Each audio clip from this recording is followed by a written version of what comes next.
ಶ್ರೀಲಂಕಾದ ಈ 3 nights 4 days trip ಅಲ್ಲಿ ನಾನು ಸ್ಟೇಗೆ ಪೇ ಮಾಡಿದ್ದು ಕೇವಲ 1800 ರೂಪೀಸ್ ಅಷ್ಟೇ. ಇದೆ ನೋಡಿ ರೀಸನ್. ಈ ನಡುವೆ ನ್ಯೂಸ್ ಅಲ್ಲಿ ನೋಡ್ತಿದಾರಲ್ಲ, ಗೋವಾ ಟೂರಿಸಮ್ ಕಮ್ಮಿ ಆಗ್ತಿದೆ ಅಂತ. ಗೋವಾಗಿಂತ ಕ್ಲೀನ್ ಬೀಚಸ್, ಕಮ್ಮಿ ರೇಟ್ಗೆ ಅದ್ಭುತವಾದ ಸ್ಟೇಗಳು, ಇಡೀ ಟ್ರಿಪ್ ಗೋವಾಗಿಂತ ಕಮ್ಮಿ ಬಜೆಟ್ ಅಲ್ಲಿ ಆಗ್ತಿರ್ಬೇಕಾದ್ರೆ ಇನ್ಯಾರು ಗೋವಾನ್ ಮೂಸ್ ನೋಡ್ತಾರೆ ಹೇಳಿ.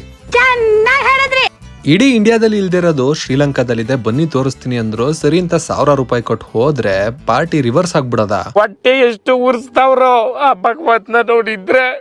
ನಂತರನೇ ಜೇಬ್ ಚಿಕ್ಕದು ಆಸೆ ದೊಡ್ಡದವ್ರವ್ರಿಗೆ ಈ ಸೀರೀಸ್ ಕೇವಲ 3 ವಿಡಿಯೋಗಳಲ್ಲಿ ಹೇಗೆ ಶ್ರೀಲಂಕಾನ ಅಂಡರ್ 20,000 ರೂಪೀಸ್ ಕವರ್ ಮಾಡಬಹುದು ಅಂತ ತಿಳಿಸ್ಕೊಡ್ತೀನಿ. ಈ ಕೂಡಲೇ ಸಬ್ಸ್ಕ್ರೈಬ್ ಮಾಡಿ, ಬೆಲ್ ಐಕಾನ್ ಇನ್ನು ಪ್ರೆಸ್ ಮಾಡಿಲ್ಲ ಅಂದ್ರೆ ಟಣ ಅಂತ ಪ್ರೆಸ್ ಮಾಡಿ. ಹೋದ್ ವಿಡಿಯೋದಲ್ಲಿ ದೇವಗಳು ಓಡಾಡೋ ಟೈಮಲ್ಲಿ ಲ್ಯಾಂಡ್ ಆಗಿ ಈ ನಡುವೆ ಬರ್ತಿರೋ ಕೆಲವು ಜಾತ್ರೆ ಫಿಲಮ್ಸ್ಗಿಂತ ಜಾಸ್ತಿ ಬಸ್ಸಲ್ಲಿ ಸಿಟಿ ಸೆಂಟರ್ಗೆ ಟ್ರಾವೆಲ್ ಮಾಡಿ ವ್ಯೂಸ್ಗೋಸ್ಕರ ಕಷ್ಟಪಟ್ಟು ನನ್ನೇ ಶೂಟ್ ಮಾಡ್ಕೊಂಡಿದ್ದನ್ನೆಲ್ಲ ನೋಡಿದ್ರಿ.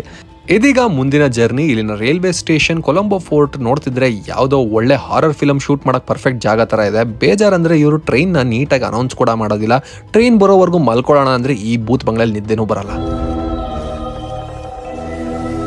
ಬೆಂಗಳೂರಿನ ಪರ್ಫೆಕ್ಟ್ ವೆದರ್ ಇರೋ ನಾವು ಈ ಶ್ರೀಲಂಕಾದ ಹ್ಯೂಮಿಡಿಟಿ ತಡ್ಕೊಳಕ್ಕಾಗಲ್ಲ ಗುರು. ಈ ಕಷ್ಟದಲ್ಲೂ ಖುಷಿ ಅಂದ್ರೆ ಈ ಟ್ರೈನ್ ಜರ್ನಿ ಟ್ರೈನ್ಗೂ ಬೀಚ್ಗೂ ಲವ್ ಆದಂಗೆ ಪಕ್ಕನೆ ಹೋಗುತ್ತೆ. ಈ ಟ್ರೈನ್ಗೆ cost 300 rupees. Online Sri Lankan train website ಅಲ್ಲಿ ಬುಕ್ ಮಾಡ್ಕೋಬಹುದು. ಮಿರಿಸಾಗೆ ಸಿಕ್ಕಿಲ್ಲ ಅಂದ್ರೆ ಗಾಲ್ಗೆ ಬುಕ್ ಮಾಡ್ಕೊಳ್ಳಿ. ಅಲ್ಲಿಂದ ಒಂದು ಬಸ್ ತಗೊಂಡ್ರೆ ½ an hour ಜರ್ನಿ ಅಷ್ಟೇ. 2010 ಅಲ್ಲಿ ಗೋವಾ ಹೇಗಿತ್ತಲ್ಲ ಆ ರೀತಿ ಈ ಮಿರಿಸಾ. ಸೌತ್ ಶ್ರೀಲಂಕಾದಲ್ಲಿ ಚಿಲ್ಲು ವೈಬ್ಸ್ ನೋಡಕ್ ತುಂಬಾ ಇರೋದಿಲ್ಲ. ಇಲ್ಲಿ ಪಾರ್ಟಿ ಅಂತೂ ಸಿಕ್ಕಾಪಟ್ಟೆ ಫೇಮಸ್. ಈ ಮಿರಿಸಾಲಂತೂ ಶ್ರೀಲಂಕನ್ಸ್ಗಿಂತ ಯುರೋಪಿಯನ್ಸೇ ಜಾಸ್ತಿ ಕಾಣಿಸ್ತಾರೆ. ಎಲ್ಲಿ ನೋಡಿದ್ರು ಈ ತರ ಪಾರ್ಟಿಗಳು ಕಣ್ಣಿಗೆ ಮನಸ್ಸಿಗೆ ಬಹಳನೇ ತಂಪು. ಇನ್ನು ದೇಹಕ್ಕೆ ತಂಪು ಅಂದ್ರೆ ಈ ರೀತಿಯ ಕಿಂಗ್ ಕೋಕೋನಟ್. ಮಿರಿಸಾಗ್ ಬಂದ್ರೆ ಈ ಕಿಂಗ್ ಕೋಕೋನಟ್ ಟ್ರೈ ಮಾಡೋದ್ ಮರಿಬೇಡಿ, 60 ರೂಪಾಯಿ ಮಾತ್ರ. ನಾನಿರೋಂತಹ ಈ ಸ್ಟೇ ಹೆಸರು ವೈ ನಾಟ್ ಬ್ಯಾಕ್ ಪ್ಯಾಕರ್ಸ್ ಅಂತ. ದಿನಕ್ಕೆ 600, 2 ದಿನಕ್ಕೆ 1200. ವೇಲ್ ವಾಚಿಂಗ್ ಅಂತಾನೆ ಫೇಮಸ್ ಆಗಿರುವಂತಹ ಮಿರಿಸಾದಲ್ಲಿ ನಾನು ಇವತ್ತಿದ್ದೀನಿ. ಸೊ ಮಿರಿಸಾದಲ್ಲಿ ವೇಲ್ ವಾಚಿಂಗ್ ಎಷ್ಟು ಫೇಮಸ್ಸು ಅಷ್ಟೇ ಫೇಮಸ್ ಏನು ಅಂದರೆ ಇವಾಗ ನಾನು ಹೋಗ್ತಾ ಇರೋಂಥ ಇನ್ಸ್ಟಾಗ್ರಾಮ್ ವರ್ತಿ ಸ್ಪಾಟ್. ಬನ್ನಿದ್ದು. Oh my god, what a beautiful sunset spot.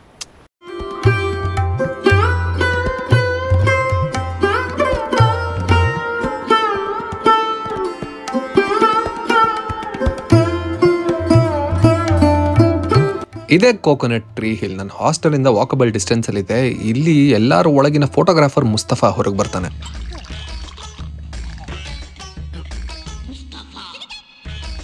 ಎಲ್ಲ ಟೂರಿಸ್ಟ್ಗಳು ನೋಡಿ ಇಲ್ಲಿ ಫೋಟೋ ತಗೋಬೇಕು ಅಂತಾನೆ ಒಂದೊಂದು ಕಲರ್ ಬಟ್ಟೆಗಳು.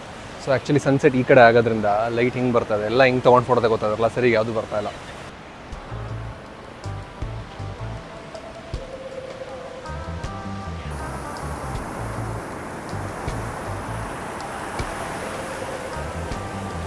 ಇದೇ ನೋಡಿ, ನೀವೇ ನೋಡ್ತಾ ಇರೋದೇ ಮಿರಿಸಾ ಬೀಚು. ಈ ಮಿರಿಸಾ ಬೀಚಲ್ಲಿ ಕೋಕೋನಟ್ ಹಿಲ್ ಟ್ರೀ ಆ ಕಡೆ ನೋಡಾಯ್ತು. ಅಲ್ಲಿಂದ ಸುಮಾರು ಒಂದು ಅರ್ಧ ಕಿಲೋಮೀಟರ್ ಈ ಕಡೆ ಬಂದರೆ ಇನ್ನೊಂದು ಅದ್ಭುತವಾದ ವ್ಯೂ ಪಾಯಿಂಟ್ ಕಾಣಿಸುತ್ತೆ. ಇದ್ರ ಹೆಸರು ಪ್ಯಾರೆಟ್ ರಾಕ್ ಹಿಲ್ ಇದೆ. ಪ್ಯಾರೆಟ್ ರಾಕ್ ಹಿಲ್ಲು ಅಲ್ಲಿ ಸ್ಟೆಪ್ಸ್ ಇದೆ, ಮೇಲೆ ಹತ್ಕೊಂಡು ಹೋಗ್ಬೋದು. ಸೊ ನಾನಂತೂ ಇವಾಗ ಹೋಗೋಕ್ಕಾಗಲ್ಲ, ಯಾಕಂದರೆ ಅಲ್ಲಿಗೆ ಹೋಗಬೇಕು ಅಂದರೆ ಅರ್ಧ ನೀರಲ್ಲಿ ಮುಳುಕೊಂಡು ಹೋಗಬೇಕು. ಇವ್ರುಗಳೆಲ್ಲ ಸ್ವಿಮ್ ಸೂಟ್ ಹಾಕೊಂಡ್ಬಂದಿದ್ದಾರೆ, ಮುಳುಕೊಂಡು ಹೋಗ್ಬಿಡ್ತಾರೆ. ನಾನಂತೂ ಫುಲ್ಲು ಟಿಪ್ ಟಾಪ್ ಆಗಿ ಪ್ಯಾಂಟಲ್ಲಿ ಬಂದೀನಿ. ಸೊ ಅಲ್ಲಿಗೆ ಹೋಗೋಕ್ಕಾಗಲ್ಲ, ದೂರದಿಂದ ನೋಡಿ ಖುಷಿ ಪಡ್ತೀನಿ ಅಷ್ಟೇ.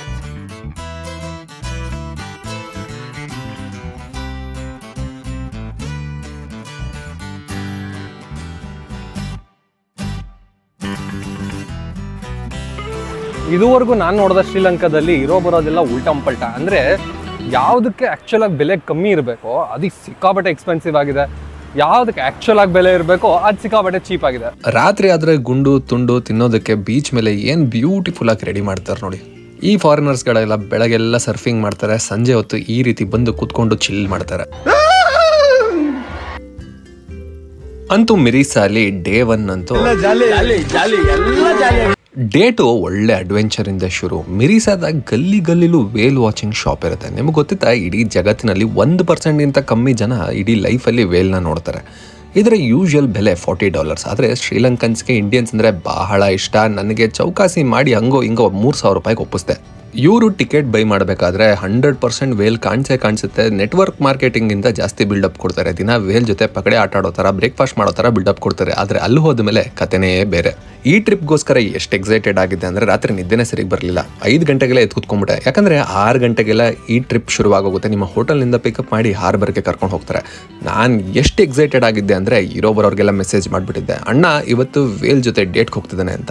ನಾನು ಇಡೀ ಫ್ಯಾಮಿಲಿಲಿ ಯಾರು ಕೂಡ ವೇಲ್ನ ಒಂದು ಸಲಿನೂ ಕೂಡ ನೋಡಿಲ್ಲ. ನಾನು ವೇಲ್ ನೋಡಿದ್ರೆ ಅಟ್ಲೀಸ್ಟ್ ರಿಲೇಟಿವ್ಸ್ ಮುಂದೆ ಜಂಬ ಕೊಚ್ಕೊಳ್ಳೋಕ್ಕಾದ್ರೂ ಏನಾದರೂ ಒಂದು ಇರುತ್ತಲ್ಲ ಅಂತ ಹೆವಿ ಖುಷಿ ಆಗ್ಬಿಟ್ಟಿದೆ.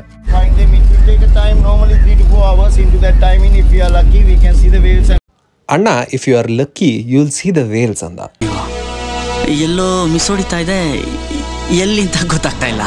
ನೀರಿಗಿಳಿದ ಮೇಲೆ ಚಳಿ ಏನು ಶೆಕೆ ಏನು ಅಂತ ಸುತ್ತಮುತ್ತ ಜಾಲಿ ಅಂತ ನೋಡ್ತಾ ಕೂತಿದ್ದೆ. ಈ ಶ್ರೀಲಂಕಾದ ಮಿರಿಸಲ್ಲಿ ವೇಲ್ ಕಾಣಿಸೋದಕ್ಕೂ ಒಂದು ಕಾರಣ ಇದೆ. ಏನು ಅಂದರೆ ನವೆಂಬರಿಂದ ಮಾರ್ಚ್ ಒಳಗೆ ವೇಲ್ಸು ಈ ಪೋರ್ಷನ್ನಿಂದ ಮೈಗ್ರೇಟ್ ಆಗುತ್ತೆ. ಶ್ರೀಲಂಕಾದ ಕೋಸ್ಟಲ್ ಲೈನ್ ಸ್ಪೆಷಾಲಿಟಿ ಅಂದರೆ ಸ್ವಲ್ಪ ಟ್ರಾವೆಲ್ ಮಾಡಿದ್ರೆ ಸಾಕು ಡೀಪ್ ವಾಟರ್ನ ರೀಚ್ ಆಗಿಬಿಡ್ಬೋದು. ಅದಕ್ಕೆ ವೇಲ್ ವಾಚಿಂಗ್ಗೆ ಬಹಳನೇ ಸೂಟಬಲ್. ಆ್ಯಂಡ್ ವೇಲ್ ತಿನ್ನುವಂಥ ಮೀನು, ಪ್ಲಾಂಕ್ಟನ್ಸ್ ಕೂಡ ಎಲ್ಲ ಇಲ್ಲೇ ಸಿಗುತ್ತೆ. ಆಗಲೇ ಹೇಳ್ದಂಗೆ ಈ ಒಂದು ಟೂರ್ ಲಕ್ ಮೇಲೆ ಡಿಪೆಂಡ್ ಆಗುತ್ತೆ. Breakfast, snacks, juice, life jacket ಎಲ್ಲ ಇವರೇ ಕೊಡ್ತಾರೆ. 4 to 6 ಅವರ್ಸ್ವರೆಗೂ ಈ ಒಂದು ಜರ್ನಿ ಆಗ್ಬೋದು. ಎಷ್ಟು ಬೇಗ ವೇಲ್ ಕಾಣಿಸುತ್ತೋ ಅಷ್ಟು ಬೇಗ ಈ ಒಂದು ಜರ್ನಿ ಎಂಡ್ ಆಗುತ್ತೆ.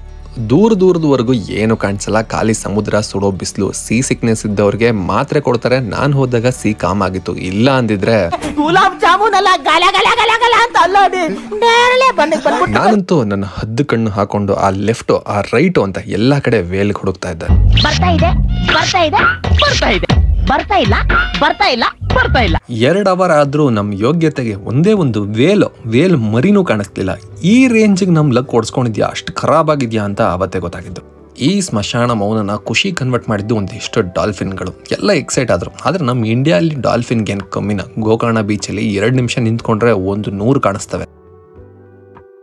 6 ಗಂಟೆಗೆ ಶುರು ಮಾಡಿದ ಪ್ರಯಾಣ 11 ಗಂಟೆ ಆದರೂ ಒಂದೇ ಒಂದು ವೇಲ್ನ ಸುಳಿ ಬರಲಿಲ್ಲ. ನಾನೇನೋ 3,000 ರೂಪಾಯಿ ಕೊಟ್ಟು ಚೌಕಾಸಿಲಿ ಬಂದಿದ್ದೆ. ಆದರೆ ನನಗಿಂತ 1 to double ಕೊಟ್ಟು ಎಷ್ಟೊಂದು ಜನ ಫಾರಿನರ್ಸ್ ಬಂದಿದ್ರು. ಅವ್ರನ್ನೆಲ್ಲ ನೋಡಿದ್ರೆ ಅಯ್ಯೋ ಪಾಪ ಅನ್ಸೋದು. ಇವರಿಬ್ಬರು ಸೇರ್ಕೊಂಡು ಇವನ್ಕ ದುಡ್ಡು ಕೊಡೋ ನನ್ನ ಮಕ್ಕಳವ್ರೆ. ಅವ್ರ ಹೆಂಡ್ರು ಮಕ್ಕಳು ತಣ್ಣಗ ಇರಲಿ, ನಮ್ಮ ಹೊಟ್ಟೆ ಎಷ್ಟು ಉರ್ಸ್ತಾವ್ರೋ. ಇಷ್ಟೊತ್ತಿಗೆ ನಾನು ಆಲ್ರೆಡಿ ಮೆಂಟಲಿ ಫಿಕ್ಸ್ ಆಗಿಬಿಟ್ಟಿದ್ದೆ. ನನ್ನ ಎದುರುಗಡೆ ಕೂತಿರೋ ಈ ಇಬ್ಬರು ಆಂಟಿಗಳ ವೈಟ್ ವೇಲು, ಪಿಂಕ್ ವೇಲು ಅಷ್ಟೇ ನನ್ನ ಹಣೆಯಲ್ಲಿ ಬರೆದಿರೋದು ಅಂತ. ಆದರೆ ಅಷ್ಟರಲ್ಲಿ